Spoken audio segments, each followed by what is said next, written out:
Uh, does the Israeli government have a policy of knowingly killing its own people in emergency situations in order to prevent them from being taken as hostages?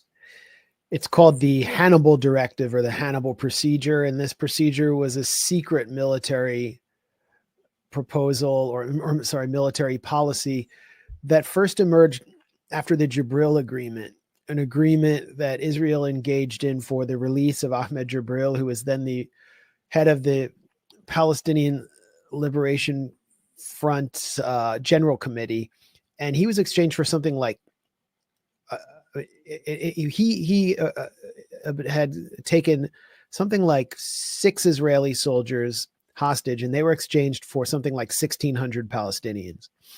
Then we saw the Gilad Shalit swap. This is an Israeli soldier taken when he was patrolling Gaza or enforcing the siege of Gaza in 2006 in his tank. He was exchanged 5 years later in 2011 for 1,200 Palestinian prisoners.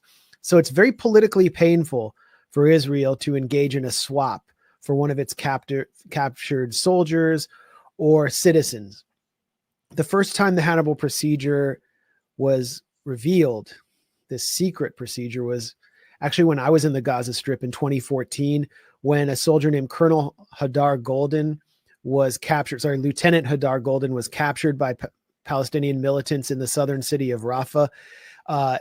This was August 1st. It's known as Black Friday in Gaza. Over 100 Palestinian civilians were killed when Israel brought massive firepower down on this city in order to kill not just the captors of Hadar Golden, but Hadar Golden himself, to prevent another one of these prisoner swaps. So this became kind of a miniature scandal in Israel. Oh, we have a procedure. Did they kill this lieutenant? Yes, they did. And his body parts, I believe, are still in Gaza. They haven't negotiated yet to get to giving him a proper Jewish religious burial. So then on October 7th, the whole October 7th attacks were inspired by the concept of a massive prisoner swap that could clear out the Palestinian prisoners. People in Palestine see them as captives. There are children there. There are people who haven't been charged under what's called administrative detention. So they went and captured as many Israelis as they could, including just like anyone they could grab, an old person, a young person, as well as Israeli soldiers, including officers. This is a disaster for Israel, over 200 people. And as they were being taken, a Israeli Israeli Air Force officer said that a mass Hannibal was enacted in which cars heading back into Gaza were attacked, knowing that they contained Israeli hostages. And yesterday, before Israel's war cabinet of Netanyahu and the security chiefs, several former abductees who were in the Gaza Strip testified that Israeli Apache helicopters were firing at the cars they were in as they were heading back into the Gaza Strip. That's on top of the Israeli police investigation showing that the helicopters killed many Israelis, and the testimony we have of Israeli tanks shelling homes in the kibbutzim, the small kibbutz communities, where they knew Israelis were being held captive by Hamas militants. So many Israelis were killed by Israeli forces on October 7th. Does the Israeli public know of this procedure, and who would authorize it? Does it have to be Benjamin Netanyahu, or is this a military decision? I mean, this decision was made in the field on October 7th. There may have been officers. I know that one of the key commanders of the Gaza division, which had been substantially wiped out, made the call to bomb the Israeli military base at the Erez crossing, which is the key nexus of the siege of Gaza, which had been overrun by militants. And you have the whole civil administration known as Kogat there. These are the bureaucrats who run the siege of Gaza. I've been through there many times because you have to pass through there to get in and out of Gaza. And it looks like a big kind of airport hangar with security lines. And there are also military personnel in there. So undoubtedly, when an airstrike was called in on this base, Israeli military personnel were killed by the Israeli airstrike. But in the field, you had the Apache helicopter pilots had no contact with any commander. They were just kind of flying blind and told to keep emptying out the tank of ammunition and coming back to base to reload, just because of the chaos on the ground. And they said that they had no, I mean, in testimony in Israeli media, they said they had no way of distinguishing between civilian and militant. And it's the same in the Gaza Strip, by the way. We've had returned or freed captives from the Gaza Strip, and their family members say that the captives there aren't just in tunnels. They're in the street being pulled in donkey carts, and the Israeli military has no way of distinguishing them from Hamas fighters or Palestinians. And so they're now pleading with the Israeli military to stop the bombing. They said that the bombing was the worst trauma they ever encountered, and that they feared more than anything being killed by the Israeli military and having their deaths blamed on Hamas. These are direct quotes from testimony yesterday in Israel's war cabinet as reported by Israeli media. Do we know, or will we ever know, how many Israeli soldiers and how many Israeli civilians were killed by the IDF on October 7th? Oh, I assume it will be covered up. It's being covered up by the military censor. And so we have these rare instances like in Kibbutz Be'eri, where we learned that 13 Israelis were killed by a tank shell, in which after the Israeli Special Forces team was told that all these Israelis were inside this house, they made the decision to shell them and to shoot them with small arms in order to kill some 40 Hamas militants who were holed up there as well. We only know that because one person survived the shelling, and she told another person who had somehow come out of that house and survived as well. And that second person, her name is Yasmin Porat, went to Israeli media and told that story, but so many people are dead. You see all of this evidence of families, and this is so tragic and upsetting, that in some of these kibbutzim, many families were found in homes that were reduced to rubble. Their bodies were badly burned, and you would see the father covering his child and wife. What does that tell us? It tells us that there was a major explosion, and the father, the head of the home, tried to protect his family, and the house came down on them. Those are the scenes that we see in the Gaza Strip now as the Israeli military is bombing family homes in Gaza. That's how families are found there. So we can deduce from that. And I can name some of these families that were found in this manner. Well, one of the young children killed by an Israeli tank has been used by the Israeli government as a poster girl for Hamas killing, even though the Israeli government knew all along that she was incinerated by the tank. It took them weeks to identify her body because of the conflagration caused by the tank. Do I have this right? Yes, her name is Lael Hetzroni, former Israeli Prime Minister Naftali Bennett, the Israeli Foreign Ministry. All of them have gone on Twitter, tweeted out her image, and said she was savagely killed by Hamas and burned so badly that her body could not be identified for 30 days.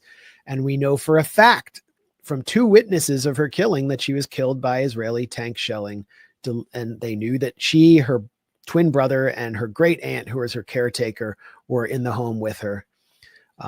Just a tragedy wrapped in a crime, wrapped in a cover-up, wrapped in a series of lies that are just so upsetting when you have to unpack it. How does the Israeli public react when something like this is exposed? So they were told for weeks that this beautiful young girl, she appears to be about 11 or 12, was viciously slaughtered by Hamas when in fact she was incinerated by the IDF. The IDF knew about this, lied about it, the government lied about it, and then eventually the truth came out. How does the public react? I don't think much of the public is getting this news right now. There's a new poll showing that only 1.6% of the Israeli public believes that the Israeli military has used too much firepower in the Gaza Strip. You do see protests that are getting larger and larger outside Benjamin Netanyahu's residence and at the military command headquarters in North Tel Aviv, of the family members and their supporters demanding that the captives come back. And this is as close as you can get to a pro-peace protest in Israel. They believe that as long as the mass bombing continues and there are no more truces or ceasefires, that their relatives will not come out alive. And they're blaming Netanyahu for the whole catastrophe of October 7th. But then you have another segment of the Israeli public, which is strongly represented in Netanyahu's coalition, where Netanyahu is sort of the moderate centrist, someone who's been a man of the kind of considered an extremist when he was younger, is now a moderate centrist. And you have this whole wing of the Israeli public that could care less about the captives and just simply wants to eliminate what they see as this existential threat, promising them a second Holocaust through mass extermination. And Netanyahu has even appointed his former U.S. ambassador, Ron Dermer, who's one of his closest political fixers, is now like a strategic advisor. He's appointed him to devise a plan to, quote, thin out the population of Gaza, according to Israel Hayom, which is a pro-Netanyahu newspaper.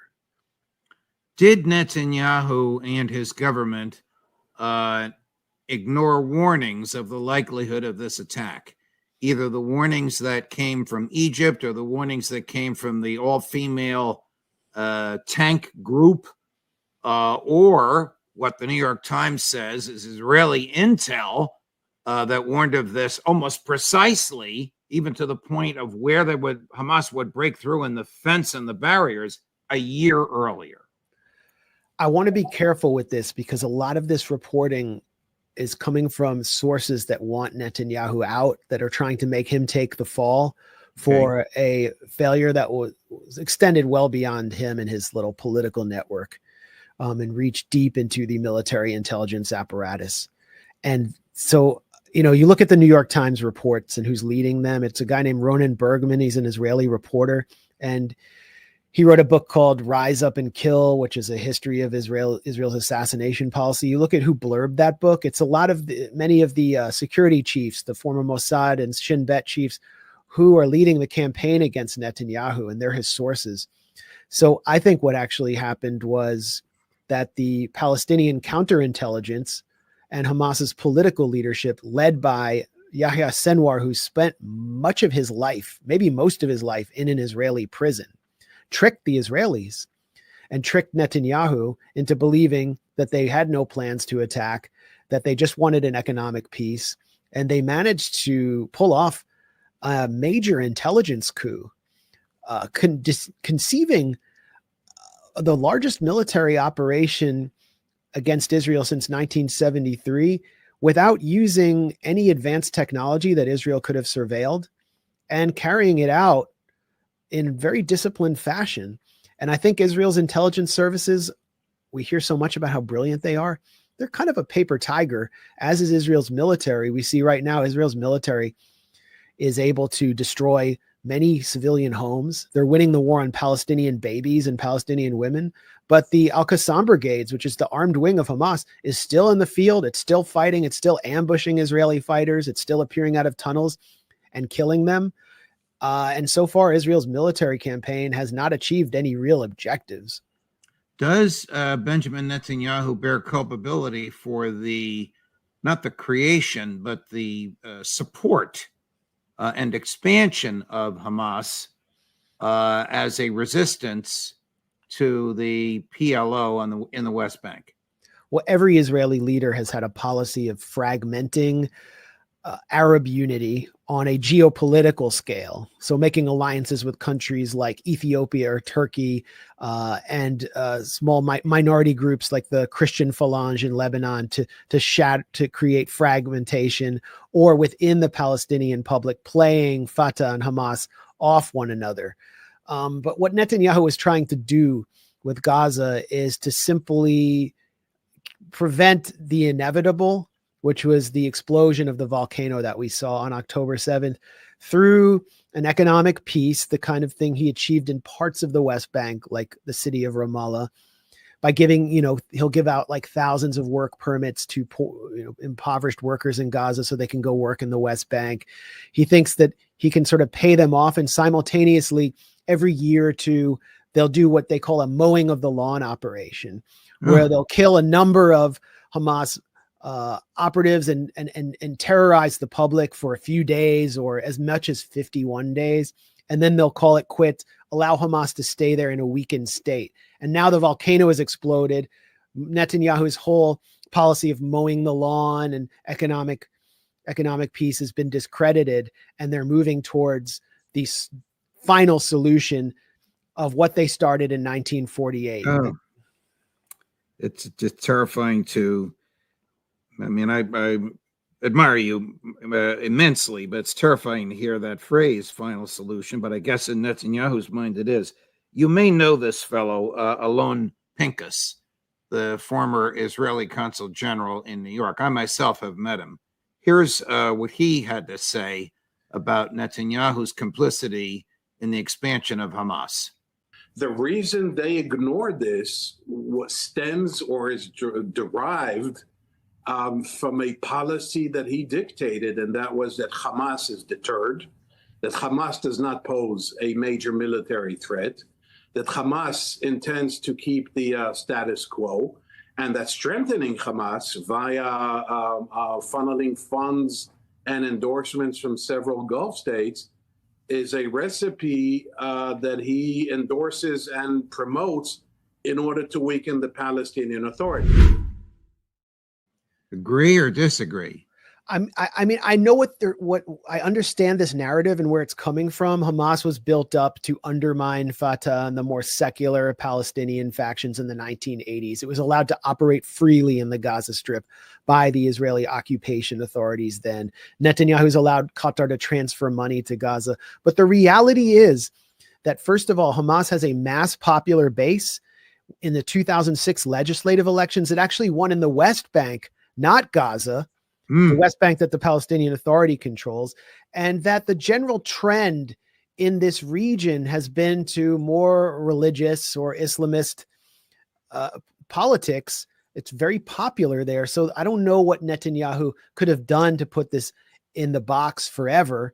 He was just trying to manage the occupation as best as he could. And it's not possible when what was really happening in the Gaza Strip was people were deprived. They were living under siege since 2006. And you have Hamas and all these other factions fighting for this tiny cake that was still dwindling. There were huge protests in the Gaza Strip, actually against Hamas in the southern Gaza Strip, especially, but all across the Gaza Strip in July. And it was then that the Israeli security chiefs warned the situation there is getting so desperate, because what people were protesting was the economic situation. Right. It's getting so desperate that the volcano could explode. So I don't know what Netanyahu was supposed to do, except what they seem to be suggesting is what he's doing now with his opponents, which is conducting a genocidal assault to carry out regime change by eliminating Hamas's popular base in their bedrooms at night. Here's a clip from Alistair Crook. You may know or know of him. He's a regular on this show, highly regarded international, former British diplomat and intellectual.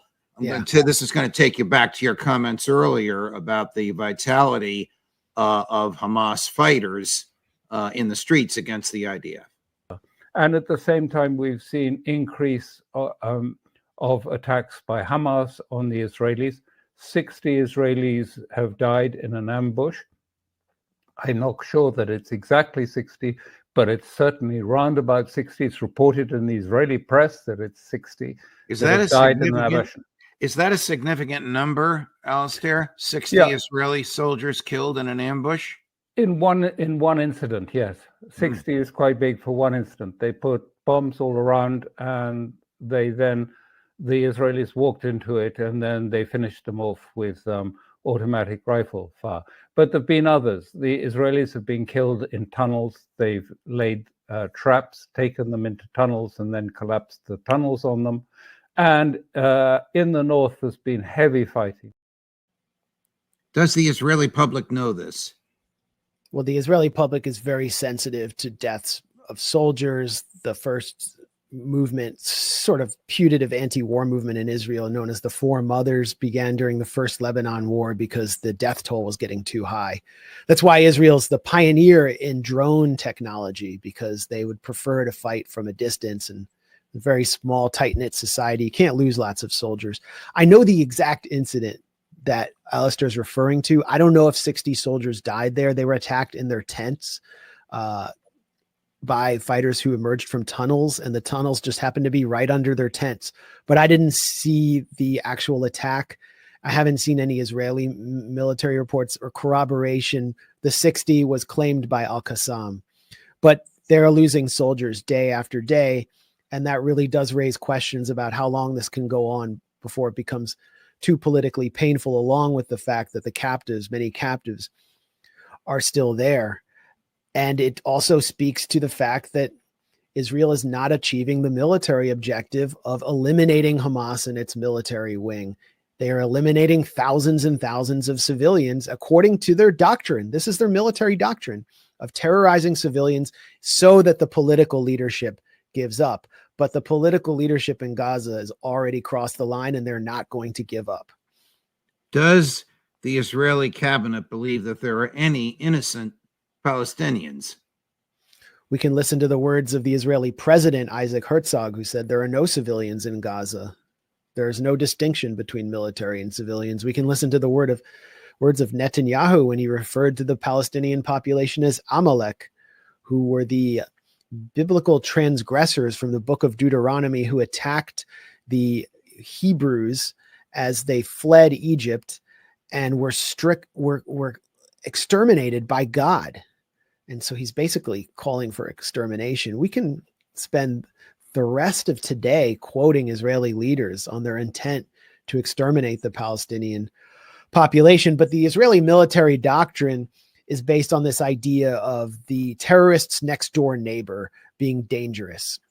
And that according to the doctrine, it's acceptable to kill the neighbor of the terrorists. And in Gaza, where you have, let's say, a Hamas activist who is identified by Israeli intelligence through their cell phone, they're living in a house that probably has 5 levels, that could be 3 families and 60 people, and they're dropping a 500-pound bomb, or as we saw in the Jabalia refugee camp where 300 were killed in order to get one Hamas mid-level commander, 2,000-pound bombs. That's what Israel's deliberately doing, and it's openly saying it's doing it, and the Biden administration is saying, we've asked them nicely to kill less. You're right. That is what they're doing. You mentioned intent.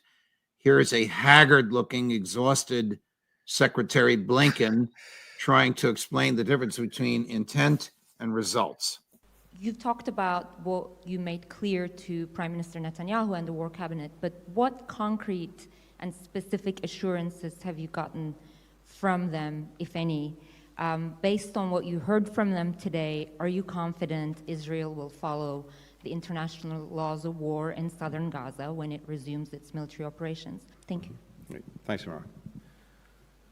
So, as I said, we made clear the imperative that before any operations go forward in southern Gaza, that there be a clear plan in place that puts a premium on protecting civilians, as well as sustaining and building on the humanitarian assistance that's getting into Gaza. And the Israeli government agreed with that approach. Israel understands the imperative of protecting civilians, the imperative of humanitarian assistance, and will continue to work to ensure that that carries forward in practice. And again, as I said to the Prime Minister, to the War Cabinet, intent is obviously where you start, and it's vitally important. And I'm very confident in the intent, but results, of course, are fundamentally what matters. If the Israelis understand the imperative of protecting civilians, as the Secretary of State just said, then this is a play on words, because as you just pointed out, Max, the Israelis don't believe there are any civilians in Gaza. Well, what leverage is he using? I mean, that's the question. None. As you pointed out, I ran the clip over and over again. It was a dynamite statement you made the last time you were on. They have extraordinary leverage that they could exercise, as you say, with a phone call, and it would be effective while this podcast is still streaming, and they have done nothing. Yeah, I'm looking at news today of something like 10 or 20 transport U.S. transport aircrafts filled with armaments and vehicles arriving in Israel. So they're not using any leverage. They're wasting leverage. They're letting the tail wag the dog. They're abandoning the role of the superpower in reining in its mad dogs. All they have to do is say no more planes. Let's have a ceasefire. The Secretary General of the UN, for the first time in his tenure, has enacted a provision that allows him to put forward a ceasefire proposal before the Security Council. There's just an emerging consensus that a ceasefire needs to take place, or the conflict will expand, the destabilization will become unbearable, and I believe the genocide of our time is taking place. Blinken doesn't want to exercise leverage because Tony Blinken is himself a sort of progeny of the Israel lobby. He doesn't have the gall. He doesn't have the kishkas to stand up to Netanyahu. You just look at him. He looks like an abused husband coming back from, having his wife throw the dishes at him. He does look terrible. Can the UN bring about a solution to this, an end to this slaughter? No.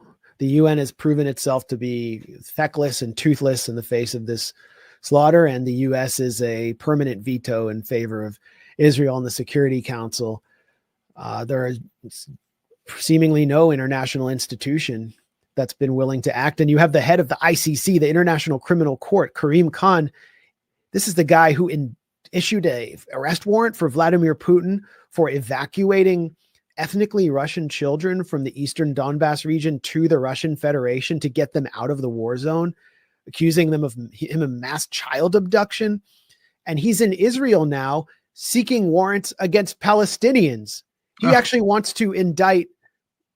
He's asking Israelis for evidence to indict Palestinians, so that you have the most co-opted, owned U.S. and NATO controlled ICC chief.